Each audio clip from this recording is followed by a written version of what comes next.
Good morning, folks. I am Pete Smith. This is the First Church of Mars. Thank you for joining me today here in Costa Rica. Yes, I am coming to you today from Costa Rica. I've been on a little vacay, and here I am in a tent. And you can hear the jungle sounds around me. I'm in a nice little spot, though. I'm in a retreat house, uh, a retreat facility, I would say. And so I've been spending a lot of time alone here, and it's been very nice. But this morning I had this revelation about stealing because here's the thing. I'm going to be leaving this retreat house today, and the place I'm going next, I know for a fact that, well, I don't know for a fact, but when I looked at it, I noticed there wasn't any soap in the shower, and there wasn't any shampoo, and there wasn't a towel either. So I was like, oh, okay, I got to go there. I'm leaving here today. Well, maybe I could take some soap they have a soap dispenser here in the shower, and it's like a body wash or whatever. And I thought, well, maybe I could take the body wash and put some in a little bottle, take it with me. And so that was my first thought. And then also a towel. I only have this little hand towel. And so I was thinking, they got some pretty big towels here. They're not really that great. I don't think they'd mind if I take one. Here's one hanging up right over there. As a matter of fact, it's a brown. It's kind of scratchy. It's not a real good towel. And I thought, well, I could probably just grab one of those. And then I was like, well, they got towels over at the pool, too, that they really don't keep track of. If you ask for a towel at the pool, they'll give you a towel. So I could just grab one of those, throw it in my suitcase, who's going to know the difference? And then it kind of hit me. It was like, one of the most basic things God gave us are the Ten Commandments. And thou shalt not steal, right? I forget what number it is, but it's, it's one of them. There's only 10.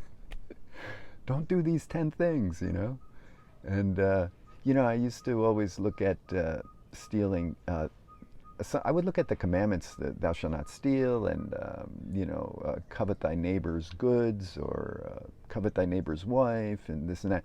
And I used to think, well, I think some rich person, some king, maybe, thought of these things to give to people so that the common folk would stay away from the rich folks' possessions, like don't steal my stuff, don't steal my wife, don't be coveting my things. That's against God's law. And so I thought, that might just be, that might just be a way to keep people from taking their stuff and from killing them or whatever. But this morning it really hit me. This simple "thou shalt not steal" and the idea of taking soap from the soap dispenser, taking it with me out of here, like it's obviously stealing. Even no matter how small it is, once if I put it in that bottle and take it away off the premises, that's stealing. And I thought, oh, there's a monkey. Anyway, it dawned on me that the real problem with the stealing is not that it's wrong morally. It's really not about that. It's that I am putting my trust in God and Jesus to provide me with everything that I need. So by doing that small little thing of stealing something like that, like a towel or soap, it's really me saying, I don't trust in you, God. I don't trust in you, Jesus, to provide for me. And that's the real sin. And it's such a simple thing. And I know he'll provide for me. He's provided for me my whole life. And up until this point, I could, just the things that have happened to me here coming to Costa Rica and how things have worked out, And that's all Jesus. And I have to remember that he is my provider and that I must rely on him, and that the act of stealing like that is really about not trusting in him and thinking, I won't be okay, I won't have what I need, I won't have soap, what am I going to do? It's such a small thing, but it's a big thing to my relationship with God, you know. It means a big thing because it's just pushing him out and not trusting in him, not having the faith that he'll take care of not only the big things, but the little things too. That's such a small thing and so easy for him to guide me through that and to provide for me. That's the last thing I should be thinking about. And I don't know why I have those thoughts. You know, I think some of it comes to just this humanness that of being afraid, you know, afraid that we won't have what we need, that I won't have what I need, that I won't be safe, you know, that I afraid of not having what I need is the basic what it comes down to. And I have so much. I could easily go to the market over there and grab some soap and grab some shampoo. I have the money. It's not that I don't have the money. I have it. And I was thinking, well, I really don't want to carry, I don't want to go buy some because then I have to carry it around and I really don't need that much. And it's like, yeah, so what? That's just another form of, you know, well, that there is just plain laziness, or, you know, I don't know what that is, you know, just, it's an excuse. And the bottom line is I have to trust in God to provide for me in things big and small. And as far as Mars goes, Costa Rica is a little bit like Mars.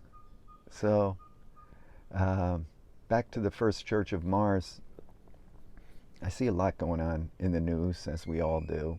And I see so many decisions being made by government, and bad decisions, you know, just bad decisions, what I feel are bad decisions. Some good, but mostly bad, and all surrounding like COVID still. And, you know, I saw this report about Djokovic, the tennis player, being denied entry into the country because he's unvaccinated. Here's the guy, he's a super healthy athlete, you know? And it's just insane. It's just insane that he should be forced to take that anyone should be forced or coerced. Coerced really is the word, because they say, oh, we're not forcing it, but of course you lose your job, you lose your income, you lose your livelihood, and they put all these things, you know, twist your arm. It's coercion, you know. And medical procedures, especially experimental medical procedures, which we're now seeing have all kinds of strange effects on people and their immune systems. They should not be attached to allowing you to make a living or have pursuit of happiness. Anyway, that's a little off to the side point. But as far as the First Church of Mars, you know, I do think we're going to be going to Mars. And I think, I mean, you can see it, SpaceX, Elon Musk, he's planning to go. And he's got the vision of settling on Mars. And I think eventually it's going to happen. And the question is, who's going to control the narrative? What's the government going to be like? If it's anything like our government as I see it now, that's chaos, you know. And they might not even allow Christianity. They might not even want to hear, you know, anything about God. They might be like, oh no, Mars, no, we're going to start off with a clean slate, no talk of any religions, and then they'll allow all the religions except Christianity, you know.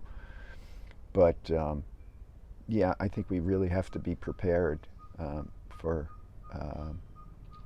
who is going to control our government, who is going to have a say of what is going to happen as we explore these new places. Anyway, that's enough for me. Hey, thanks for joining me today. I'm Pete Smith, coming from Costa Rica, First Church of Mars. God bless you.